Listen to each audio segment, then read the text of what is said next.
This comment right here, hire fans or lose more fans if there's any left. Parker CS, thank you. That's a great point because look, I've said this for years. Like the fans, if you think about all of these franchises, right? If you think about all of these franchises, what is it that made these franchises great? Who put these franchises on? It's the fans. Okay. You see Marvel and DC, there's like thousands of characters. But why is it that certain characters took off and certain characters didn't take off? It's because of the fans. People gravitated to certain particular characters. For whatever reason, they gravitated to these characters and they said, hot dog, man, that's a cat that I like. I want to follow this story. I want to read more. Tell me more about this character. You see a character like Spider-Man, and it's like, wow, why did Spider-Man take off where all of these other characters just kind of, sat by the wayside? And it's because of the fans. There's something about this character that the fans responded to. And what they need to do is just like Parker CS just said, I just lost it, okay? You need to get more fans involved.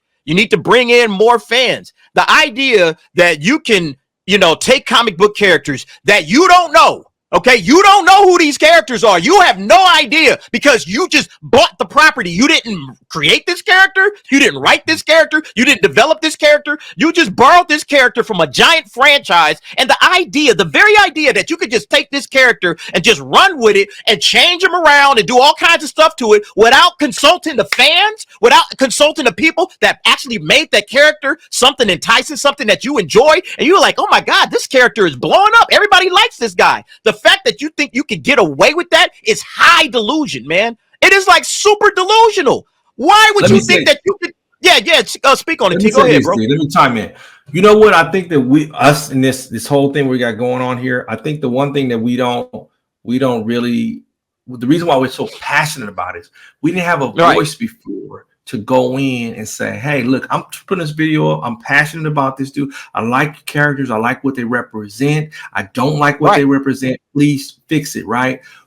Most of them don't appreciate that because they just adamant about sticking to what they have instead of doing the fan service and say, hey, man, there's Comic-Con is nowhere where it's at if they don't come to where the fans are at. And the fans are like, man, I love this stuff, man. Exactly. Give me more, man. Come on, dude. Come on. It's the reason why Captain Kirk is so universal, man, and watching Star Trek, dude, and Picard, because they're iconic, dude. They're iconic because people say, man, here's something. But think about this, bro. Think about this. You got to understand Captain Kirk and why Captain Kirk works. You got to understand, why does this story work? Why does Star Trek work for the masses? Why is it so popular? Why do people like it? You got to understand this. You got to understand way better than Star Trek. Way better than Star Wars. Right. Well, I mean, that's your opinion and you can have that opinion. But the bottom line is you got to understand the character. You got to understand why is it that the fans are gravitating to this character versus not gravitating to this character. And what you just said, it's like you're trying to turn this boy's brand into a girl's brand. Chris Gore has been talking about this. You're trying to turn a boy brand into a girl brand when it comes to Marvel, when it comes to Star Wars. And that's ludicrous. That's like the dumbest thing in the world that you can. I mean, if you sit back and think about it, girls are girls. They're different. Boys are boys. Boys are different. So sell to these particular individuals and quit trying to change, or reinvent the wheel. It's not going to work. So yeah, listening to the fans, man, that's one of the things that we talk about all the time on my channel. It's one of my favorite things to say. Really listen to the fans. Really listen to the fans. Don't just pay us lip service. All right. I feel like this, like every major studio, they need to sit down and they need to do something like, hey, let's get a focus group together. Let's bring in 12 cats. All right.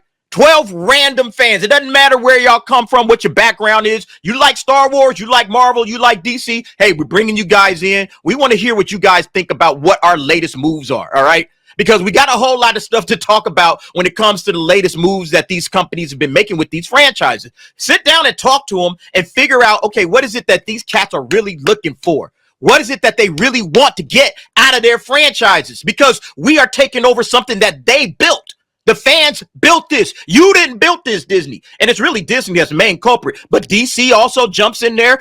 Paramount with Star Trek. All of these companies, you didn't build this. This was built by the fans. The fans made this great. All right? The Harry Potter fans made Harry Potter big. Without Harry Potter fans, Harry Potter is this tiny, tiny, tiny little franchise that nobody gives a damn about.